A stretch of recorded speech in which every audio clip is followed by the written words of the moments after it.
Đây là Kingston NV3. Cũng chỉ là cái vỏ thôi, còn SSD mình lắp ở cái dàn máy sau lưng mình rồi. Và nó là con SSD thuộc phân khúc giá rẻ, có dung lượng cao này, tốc độ đọc ghi cũng rất là bá đạo trong phân khúc. Chính nó cũng là cái phiên bản kế nhiệm của con NV2 quốc dân, trứ danh mà trước đó các bạn chọn mua rất là nhiều. Và trước đó khi mình đã từng review con NV2 lúc mà mình còn làm việc tại Given thì mình nhận thấy là các bạn chọn mua NV2 rất là nhiều, những bộ máy trung cấp này, giá rẻ vân vân mây. Và có lẽ vì cái tỷ lệ bán ra của nó nhiều cho nên là cái khả năng gặp lỗi của nó cũng cao, giống như con chuột G102 trước đó mà các bạn sử dụng của Logitech vậy. Vậy thì đối với lại con NV3 này, nó có những cái thay đổi gì này, nó có giúp cho các bạn cảm thấy an tâm hơn khi mà các bạn chọn mua nó hay không? Chúng ta sẽ cùng điểm qua những cái sự thay đổi và đánh giá của mình trong video clip này để cùng tìm hiểu nha. Xin mời.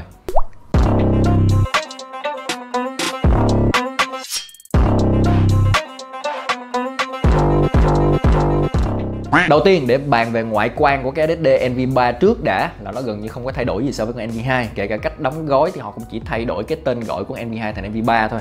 Và cái PCB của NV3 thì nó cũng là màu xanh nha các bạn. Đi sâu về phần cấu hình thì trước đó mình đã từng review con NV2 với mã là 1T. Thì cái con NV3 này thì mình cũng được cầm ở trên tay phiên bản 1T luôn. Và chính xác cái phần cấu hình này là cái phần thay đổi nhiều nhất của con NV3, khi mà nó thay đổi toàn bộ từ cái NAND nhớ từ Kioxia sang thành NAND nhớ cây nhà lá vườn của Kingston. Và controller thì nó cũng thay đổi sang thành controller khác với cái mã là Tenafe TC2201. Về NAND nhớ thì có một điểm đáng chú ý nhất thôi, đó là con Kingston NV2 thì trước đó nó sử dụng NAND nhớ là TLC với mức TBW là khoảng 600. Còn hiện tại đối với lại con NV3 nó sử dụng NAND nhớ là QLC 320 TBW. Dành cho bạn nào chưa biết TBW là cái gì thì nó là viết tắt của Terabyte Written, và nó là đại lượng dùng để đo số lần ghi xóa, hay chính xác hơn nó là dung lượng có thể ghi vào và xóa ra trên một cái NAND nhớ của SSD. Ví dụ như NV3 có 320 TBW, tức là nó có thể ghi vào và xóa ra 320 TB cho đến lúc mà cái NAND nhớ trên đây đã bị bào mòn tới mức tối đa và không thể sử dụng được nữa. Có thể là tổng dung lượng ghi xóa trên con NV3 nếu bạn so với NV2 nó có thể thấp hơn, nhưng mà làm một cái phép tính đơn giản vậy ha. Mỗi ngày bạn ghi vào và xóa ra 100 GB dung lượng, tương đương với một con game Black Myth Wukong, thì bạn sẽ cần phải ghi vào và xóa ra mỗi ngày cho đến 8,7 năm sau thì cái NAND nhớ ở trên con NV3 này nó mới bị bào mòn đến mức tối đa. Và nếu để nhìn sâu hơn vào cái việc là Kingston chuyển từ cái NAND nhớ của Kioxia sang NAND nhớ của Kingston, cây nhà lá vườn, thì nó sẽ giúp cho Kingston chủ động hơn trong nguồn cung. Từ đó nó sẽ giúp cho giá SSD nó bình ổn hơn mà nó không lên xuống thất thường, có lợi hơn cho anh em người dùng. Còn về cái việc thay đổi controller thì đây là một tín hiệu tích cực nha, tại vì trước đó với NV2 giống như đầu bài mình có chia sẻ với các bạn là controller của NV2 nó gặp tình trạng lỗi tương đối nhiều. Khi mà họ chuyển sang cái controller là Tenafe TC2201 này, mình đã research đỏ con mắt luôn 3-4 ngày hôm nay mình không tìm thấy bất kỳ một cái bài viết nào ở trên Google nói về cái tình trạng con này nó bị gặp lỗi.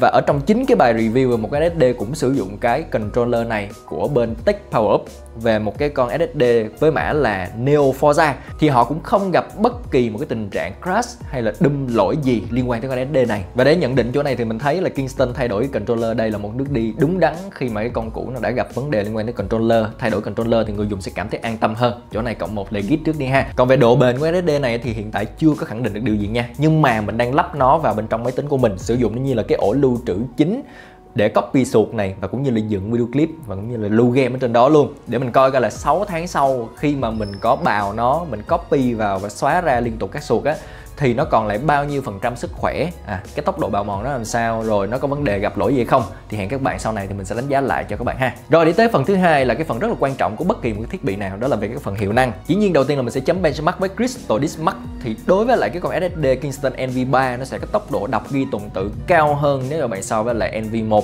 Và để so sánh trực quan hơn thì mình so với lại con SN580, cũng chính là cái con SSD mình đang sử dụng để cài Win ở bên trong máy luôn. Và bạn cũng nhìn thấy là tốc độ đọc ghi tuần tự ở phần này nó cũng cao hơn so với SN580. Nhưng mà cái quan trọng ở đây là cái tốc độ đọc ghi random 4K của con NV3 này nó có tốt hay không. Dành cho bạn nào chưa biết tốc độ đọc ghi random 4K là cái gì, thì nó là cái tốc độ đọc ghi ngẫu nhiên của những cái file siêu nhỏ ở bên trong một cái tệp lớn nào đó, và nó sẽ ảnh hưởng tốc độ khi mà các bạn load game này và các bạn copy file với những cái file dung lượng siêu lớn, mà ở bên trong nó sẽ có những cái file text hay là những cái file log nhỏ nhỏ chỉ có 4KB, 2KB, 1KB kiểu vậy. Và cái tốc độ đọc ghi random 4K càng cao thì nó sẽ giúp cho các cái tác vụ về copy và cũng như là đọc những cái file này nó cũng sẽ càng nhanh. Và ngay đây cái kết quả mình đo ra khi mà so với lại NV2 cùng phiên bản 1T là nó cao hơn gấp đôi luôn các bạn. Và nếu bạn so với lại SN580 cùng phiên bản 1T thì nó cũng tiệm cận luôn. Và khi mà mình có thử load game ở trên cái SSD này thì tốc độ của nó cũng rất là nhanh ha. Và khi mà bạn so sánh với SN580 thì dĩ nhiên là cái tốc độ chênh lệch nó gần như không thể nào nhận ra trong quá trình sử dụng hàng ngày bình thường của các bạn.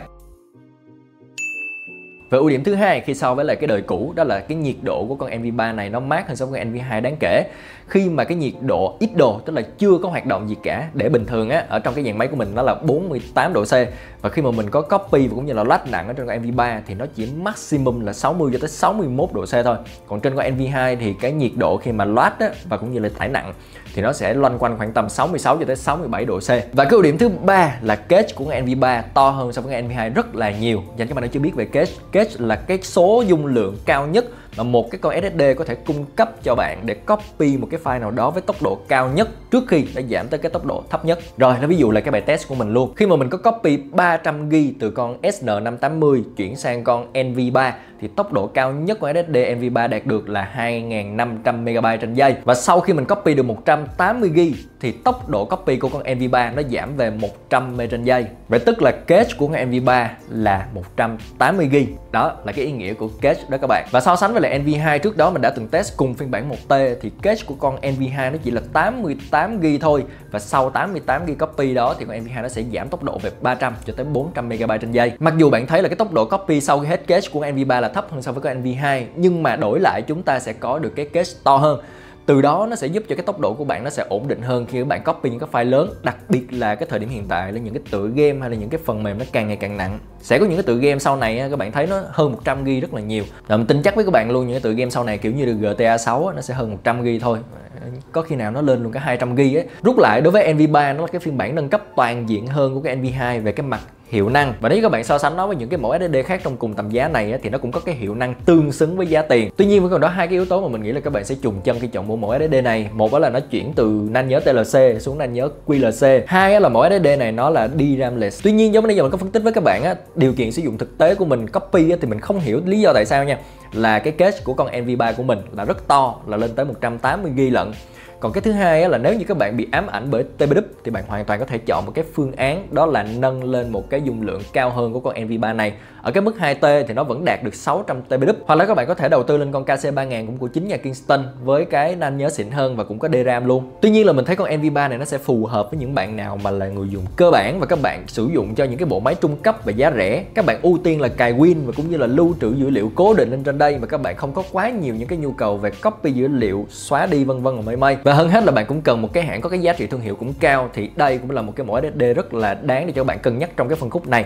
Rồi, còn các bạn thì các bạn nghĩ gì về mẫu Kingston NV3 lần này? Liệu nó có giúp cho bạn cảm thấy yên tâm hơn với những cái thay đổi nãy giờ mình có phân tích cho các bạn hay không? Hay là các bạn còn có gợi ý mình về cái mẫu SSD nào khác trong cùng tầm giá này của Kingston hay là của một hãng nào đó khác thì bạn có thể để lại comment phía bên dưới, thì mình sẽ cố gắng mượn đồ càng sớm càng tốt để làm video phục vụ cho các bạn ha. Còn bây giờ thì cảm ơn các bạn đã theo dõi video từ giờ phút này, và cũng đừng quên để lại một like, một share, một subscribe như một sự nhận công sức của mình nha. Còn bây giờ thì xin chào tạm biệt và hẹn gặp lại trong những video tiếp theo nhé.